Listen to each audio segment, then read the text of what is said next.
Portanto, ide, fazei discípulos de todas as nações, batizando-os em nome do Pai, e do Filho, e do Espírito Santo. Mateus, capítulo 28, versículo 19. Assim diz o Senhor: quem tem ouvidos para ouvir, ouça o que o Espírito diz às igrejas.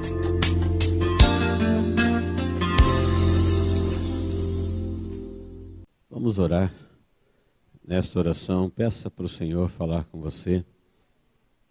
É o momento em que nós abrimos o nosso coração reverentemente para meditarmos na palavra de Deus. Deus, em nome de Jesus, te agradecemos, ó Deus, por tudo que o Senhor nos deu a viver nesse dia. Também neste culto, por esse tempo de comunhão e de louvor, obrigado. Agora, ó Deus, nós estamos assentados, reverentes, com o nosso coração aberto, pedindo que o Teu Espírito Santo, que usou pessoas para escrever a mensagem da palavra de Deus, também use a nossa vida para compreendê-la. Que o Teu Espírito que se faz presente no coração, na vida de cada um, possa abrir o entendimento de cada um para receber a palavra da Tua parte enviada. É no nome de Jesus que nós oramos e te agradecemos, ó Deus. Amém. 1 Coríntios, capítulo 11, versículo 23, diz assim: porque eu recebi do Senhor, que também vos entreguei, que o Senhor Jesus, na noite em que foi traído, tomou o pão e, tendo dado graças, o partiu e disse: isto é o meu corpo, que é dado por vós. Fazei isto em memória de mim. Por semelhante modo, depois de haver ceado, tomou também o cálice, dizendo: este cálice é a nova aliança no meu sangue. Fazei isto todas as vezes que o beberdes, em memória de mim. Porque todas as vezes que comerdes este pão e beberdes o cálice, anunciais a morte do Senhor até que Ele venha. Por isso, aquele que comer ou beber o cálice do Senhor indignamente, será réu do corpo e do sangue do Senhor. Examine-se, pois, o homem a si mesmo, e assim coma do pão e beba do cálice. Pois quem come e bebe sem discernir o corpo, come e bebe juízo para si. Eis a razão porque há entre vós muitos fracos e doentes, e não poucos que dormem. Porque se nos julgássemos a nós mesmos, não seríamos julgados, mas quando julgados, somos disciplinados pelo Senhor, para não sermos condenados com o mundo. Amém. Muito bem, queridos, nós temos mais uma vez diante de nós o texto da ceia e a oportunidade que o Senhor nos dá de mais uma vez celebrarmos a ceia do Senhor. Numa primeira leitura no texto, você pode perceber que se uma pessoa não tiver conhecimento do que o texto está dizendo, essa reunião não faz muito sentido. Uma pessoa pode facilmente, num culto como esse, falar assim: por que nesse culto se come um pedacinho de pão e se toma um pouquinho de suco da vide? Ou vinho, ou suco de uva? Por quê? Sem uma compreensão do que o texto está dizendo, a celebração da ceia fica confusa. A pessoa pode fazer sem saber por que está fazendo. Então, no texto você encontrou palavras que disse que Paulo está ensinando à igreja aquilo que ele recebeu de Jesus. E ele está se referindo àquilo que Jesus fez na última Páscoa, na primeira ceia, que está registrado em Mateus, Marcos, Lucas. Os três evangelistas registram com mais detalhes o que Paulo está falando. E ele está dizendo que a ceia, ela deve ser um memorial. Você deve saber o que isso já representou no passado. Está dizendo também que a ceia tem uma promessa do futuro, porque Jesus disse: essa é a última que eu tomo com vocês, e a gente não vai tomar mais uma ceia junto, a não ser no reino de meu Pai. Jesus disse: a próxima ceia que vocês vão tomar comigo, presente visivelmente, não mais em espírito, vai ser no reino de meu Pai. Lá nós vamos tomar todos juntos. Então a ceia, ela não se explica dentro de um contexto denominacional, dentro de um contexto local. Existem milhões de pessoas, desde que Jesus instituiu a primeira ceia, que se reúnem mensalmente ou semestralmente, ou quantas vezes quiserem, para celebrar a ceia. E todos que fazem em qualquer lugar, em qualquer língua, tribo, povo ou nação, eles estão na mesma aliança. Veja que o texto diz que é uma aliança. Ela tem a sua resposta, a sua origem no passado, é um memorial, é para trazer a memória daquilo que ela já representou no passado, daquilo que você está fazendo no presente e da onde ela aponta para o futuro. Tem uma promessa, uma profecia de cumprimento profético. A celebração da ceia é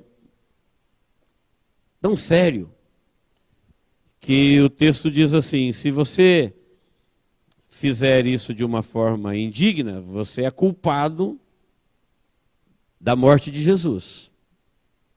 Em um outro texto, Paulo diz assim: de novo crucificam o Filho de Deus. Você sabe que na primeira vez que mataram o Filho de Deus, foi os religiosos.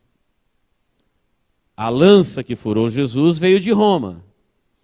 Quem pregou aqueles cravos e pregou ele na cruz foram os soldados romanos. Mas Pilatos já havia dito que ele não queria fazer isso. Se dependesse dele, Jesus viveria. Mas os religiosos disseram não, ele tem que ser crucificado. Crucificam. E o texto está apontando para o nosso tempo, dizendo, por não saber, por não ter memória do que já aconteceu, do que está acontecendo, do que isso representa, porque é uma aliança, é um contrato, é um compromisso. É uma aliança porque todas as alianças que Deus já instituiu com a humanidade, todas foram quebradas. Essa é a última. Essa não é a tábua da lei, essa não é uma aliança de sal, essa não é uma aliança com um território. Esta é uma aliança que Deus veio até nós na forma humana e fez uma aliança conosco no seu sangue. Ele deixa claro que não existe nada maior do que isso.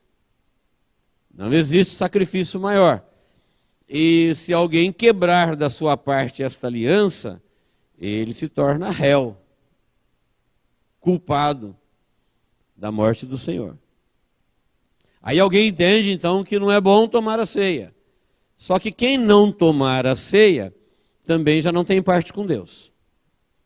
Esquece Deus. E quem não tem Deus, o que resta para ele é o diabo.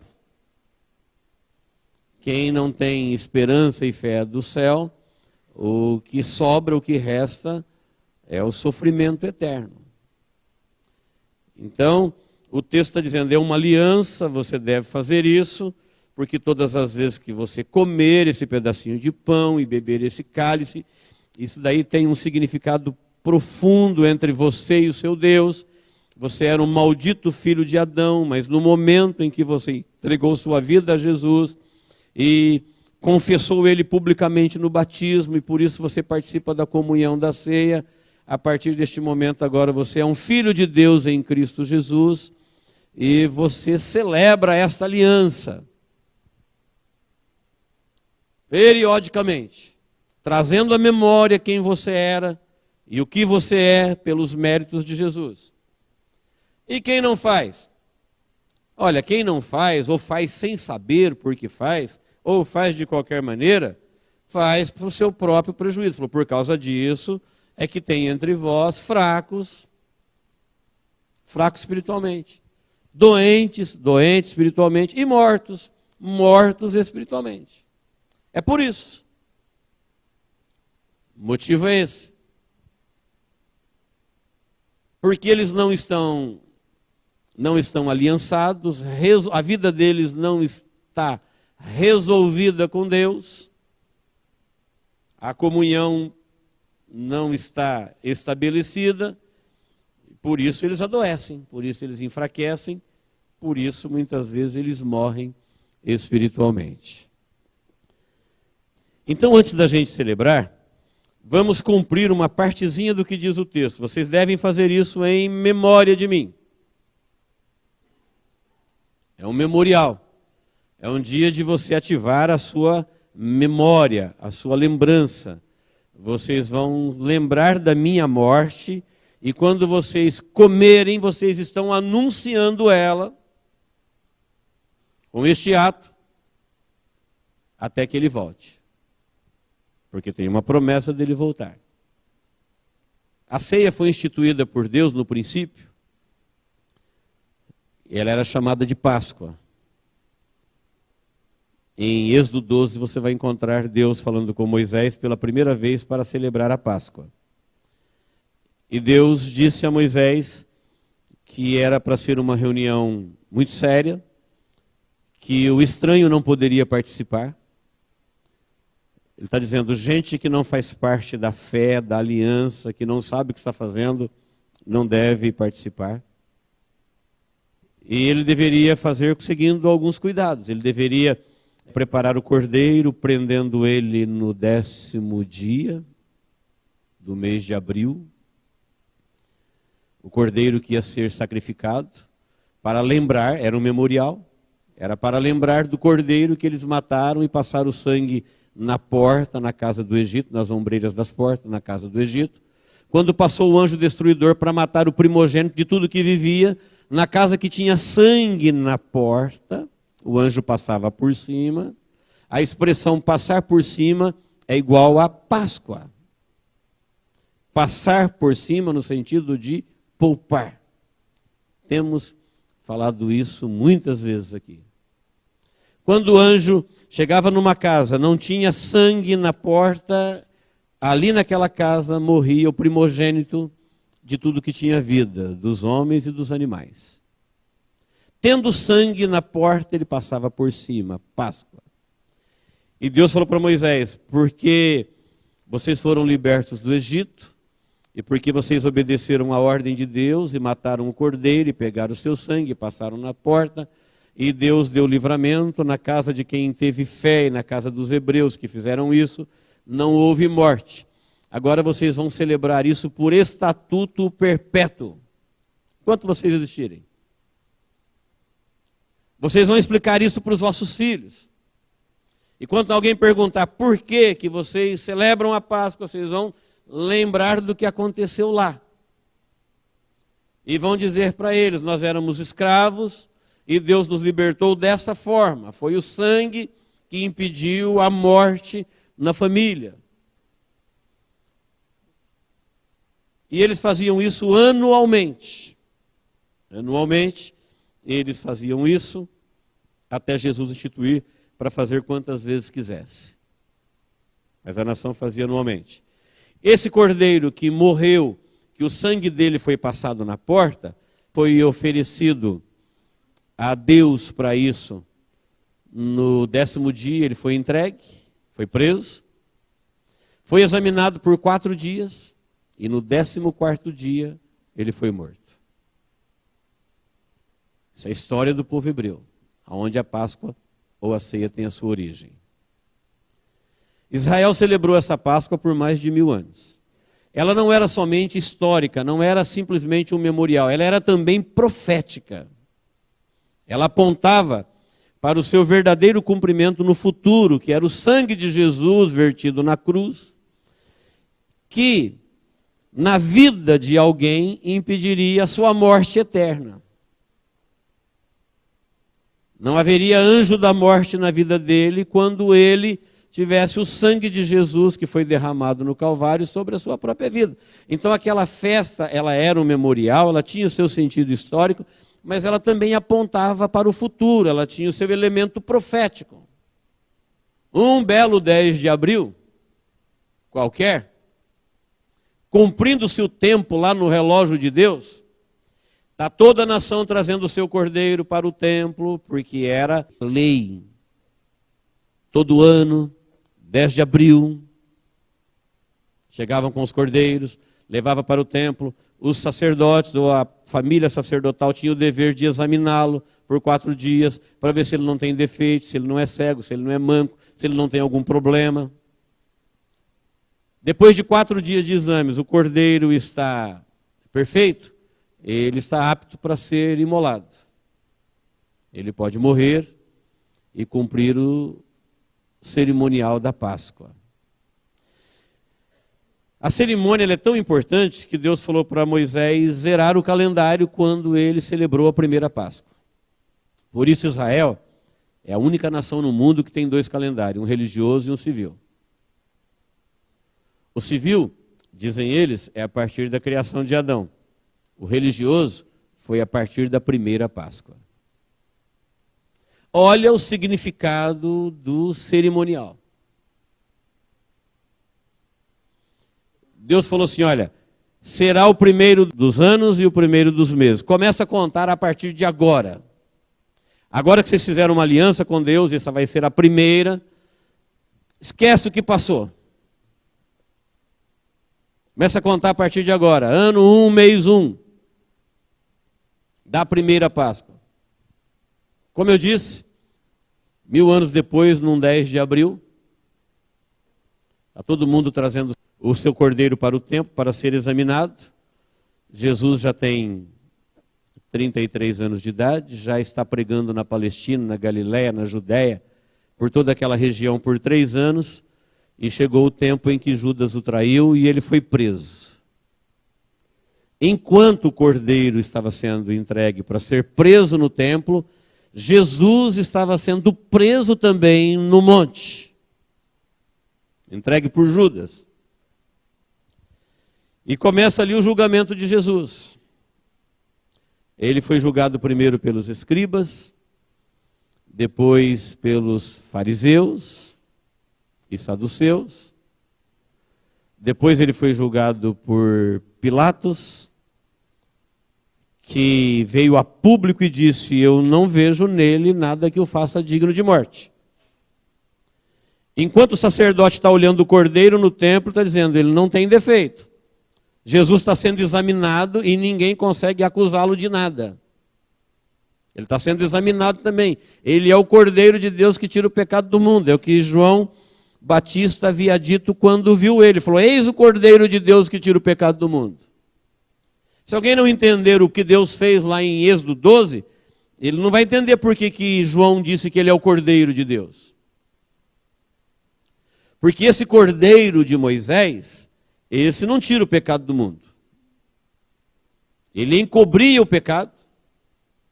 Por isso, a celebração era chamada de expiação, expiar com X. Expiar quer dizer encobrir uma culpa para não punir. Não quer dizer que a culpa foi tirada, nem apagada, nem esquecida. Ela está encoberta.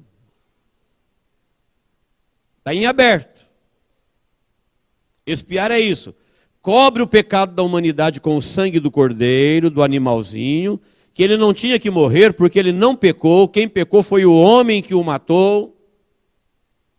Mas apresenta o sangue dele perante o Senhor e peça perdão dos seus pecados, e o Senhor vai encobrir o seu pecado por enquanto e não vai te levar a juízo até que você seja julgado.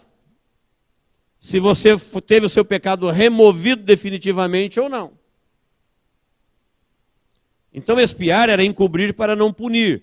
João, quando viu Jesus, ele falou, olha o Cordeiro de Deus, esse tira o pecado do mundo. Esse não encobre, ele remove.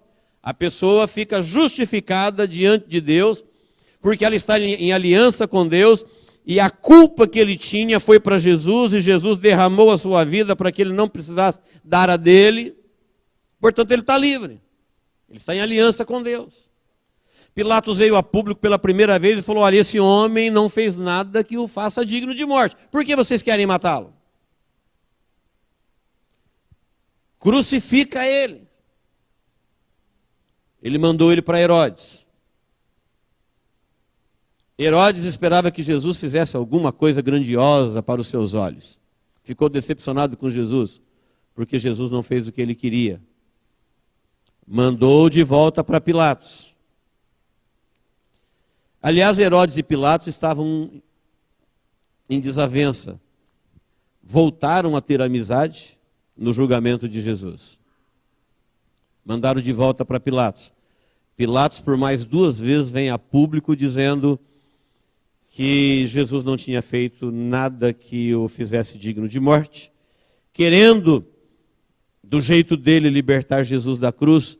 Era costume de soltar um prisioneiro por ocasião da festa, e ele colocou Jesus com um camarada que não tinha como escolher. Ele era um criminoso, violento, sanguinário, Barrabás, conhecidíssimo. Agora todo mundo vai escolher Barrabás. Quem vocês querem que eu solte, Barrabás ou Jesus? Solta Barrabás. E Jesus? Crucifica. Eles queriam matar Jesus. Durante esse julgamento se deu os 4 dias. Enquanto o cordeiro estava sendo examinado 4 dias no templo, Jesus estava sendo examinado 4 dias pelas autoridades.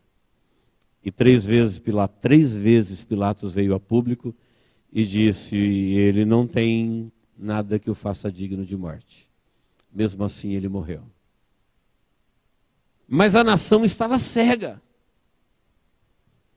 O Cordeiro de Deus que tira o pecado do mundo está sendo pendurado numa cruz, enquanto está todo mundo celebrando a religião, matando o seu cordeirinho, porque esqueceram do seu elemento profético. Havia uma profecia nesta celebração.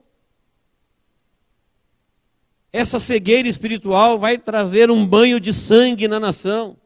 Essa cegueira espiritual vai fazer a nação ser desterrada da sua própria terra e andar peregrinos pelo mundo por mais de 1000 anos.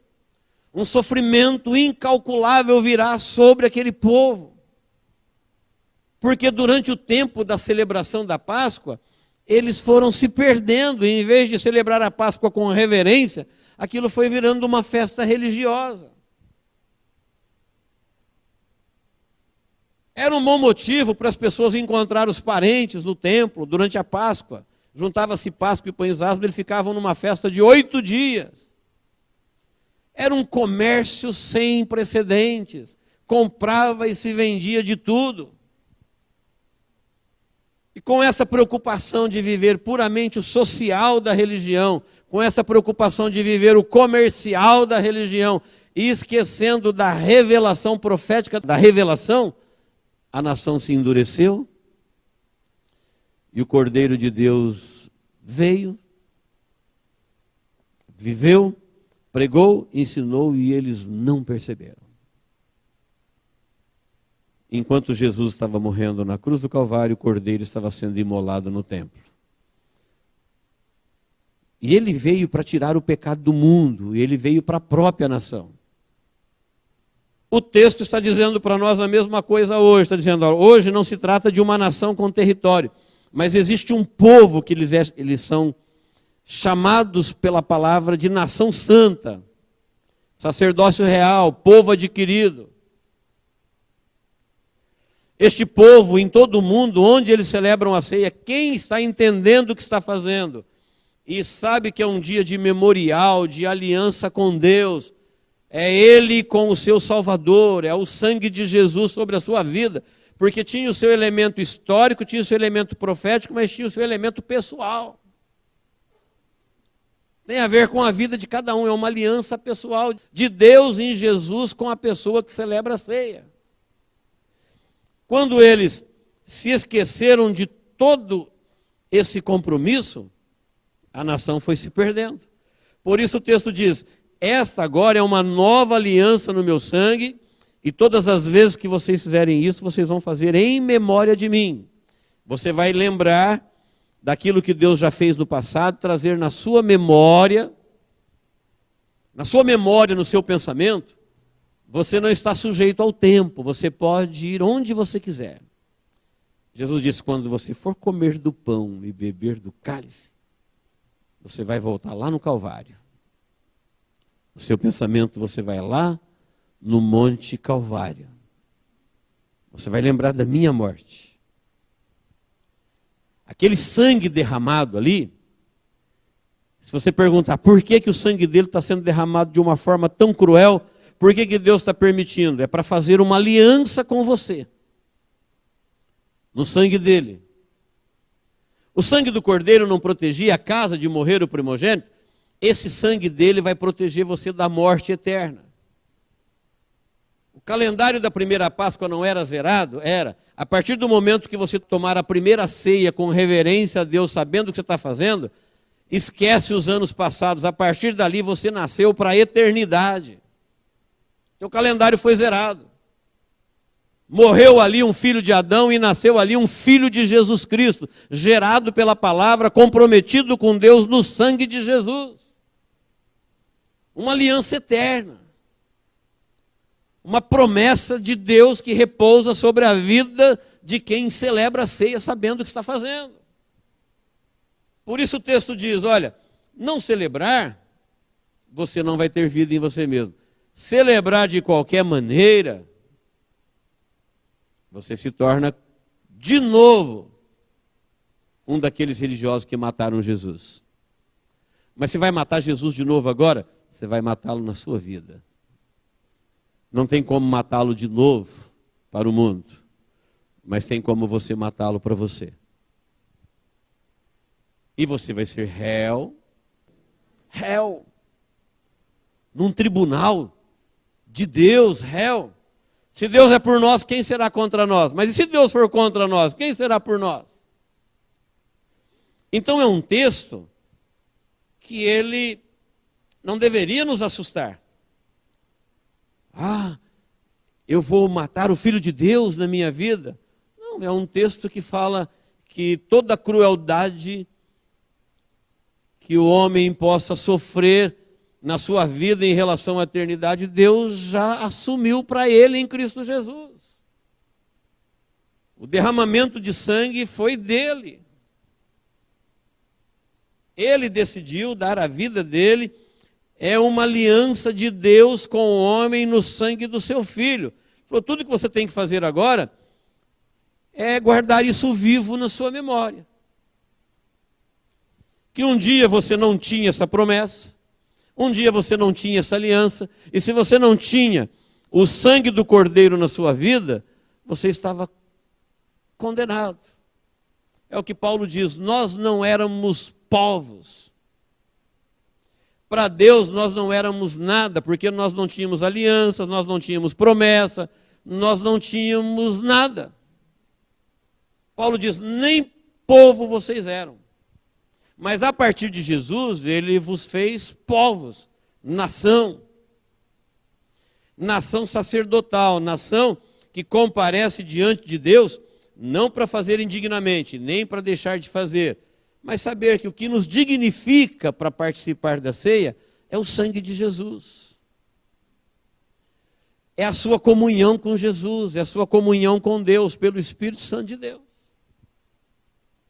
Eu acredito que eu não preciso ficar gastando tempo aqui para convencer você que a mesma coisa que o povo de Israel fez naqueles 1000 anos de cerimônia, foram esquecendo o verdadeiro significado da Páscoa, nesses 2000 anos depois de Jesus, a maioria não tem a menor ideia do que significa a ceia. Virou um culto que tem pão e vinho, pão e suco, virou um culto em que se fala de tudo, se faz de tudo, mas as pessoas perderam o elemento profético. Olha o prejuízo para Israel. Israel, quando perdeu a profecia da Páscoa, eles não viram que o Cordeiro veio, se revelou, cumpriu a sua missão e eles o mataram. E quando Pilatos perguntou, vocês vão matar ele? O que eu faço com o sangue dele? Olha, o seu sangue caia sobre nós. Caiu. Pilatos estava com medo de matar Jesus. Vai ser Roma que vai matá-lo? E o sangue dele, o que eu faço? Olha, o sangue dele, eles não sabiam que ele era Deus. O sangue dele caia sobre nós e nossos filhos. Você já deve ter lido e ouvido o que aconteceu em cumprimento a essa fala deles. Isso aconteceu com Israel porque eles rejeitaram o Cordeiro. Agora imagine quando voltar Jesus para buscar a igreja, que a trombeta soará, os mortos ressuscitarão e os vivos serão transformados. que acontecerá com os gentios, que assim como os judeus perderam o cumprimento profético da Páscoa. E os gentios, que depois de saber tudo que já aconteceu com Israel, mesmo assim deixaram Jesus morrer na vida deles. Ficaram com a religião, ficaram com cerimoniais. E quando a gente pergunta, mas e Jesus? Aí se fala de tudo. Cadê Jesus? Cadê o sangue do Cordeiro na sua vida? Cadê o sangue do Cordeiro? Eu não posso falar, não, eu vou na igreja, eu uso gravata, eu sou pastor, eu sou crente há 30 anos. Não, é uma aliança. É um contrato, é um compromisso, é um contrato entre duas pessoas. Quando uma pessoa não cumpre, a outra fica desobrigada. É um compromisso, é uma aliança. Deus com você em Cristo Jesus e você com Deus em Cristo Jesus. Por isso a palavra diz, quando você está comendo pão, você está comendo vida. Está comendo do corpo de Jesus que foi dado por você. Quando você está bebendo do cálice, você está bebendo do sangue que vai te justificar na hora que você precisar deste sangue na sua vida. Não é somente um memorial, não é somente um cumprimento profético, é também uma aplicação pessoal. Isso daí tem a ver com as portas da sua vida, tem que ter o sangue de Jesus Cristo sobre ela. E você tem que estar numa aliança com Deus. Comer deste pão e beber deste cálice, anunciar a morte do Senhor até que Ele venha. Você come, bebe e sabe o que você está fazendo, porque você tem uma promessa na sua vida. Qual que é a promessa? Até que Ele venha. E quando Ele vier, se você não estiver em aliança? O que aconteceu com Israel, acontecerá muito pior com os gentios. Vem aí a grande tribulação, onde o mundo gentílico vai ver os horrores da grande tribulação, por ter, depois de tanto tempo, rejeitado o Espírito da graça de Deus.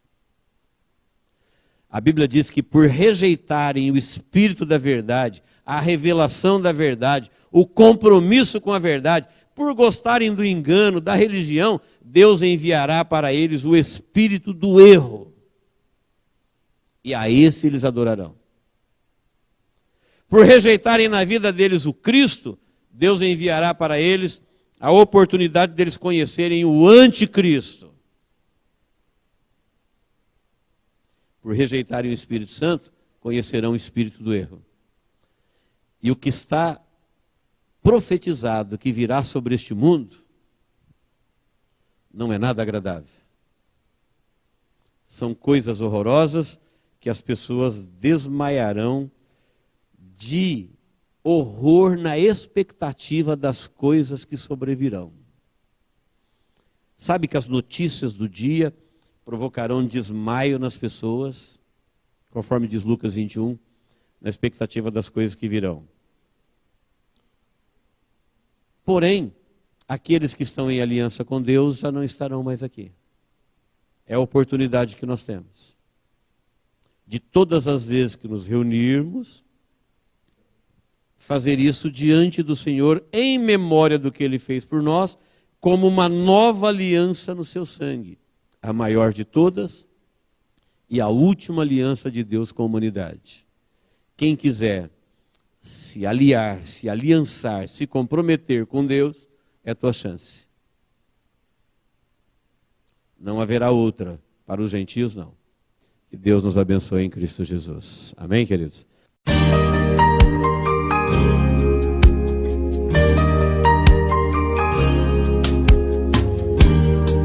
Esta mensagem foi gravada ao vivo quando ministrada na Igreja Evangélica Manancial. Este tema e outros mais estão à disposição do público a preço de custo, com o único objetivo de proclamar a palavra de Jesus nestes últimos dias.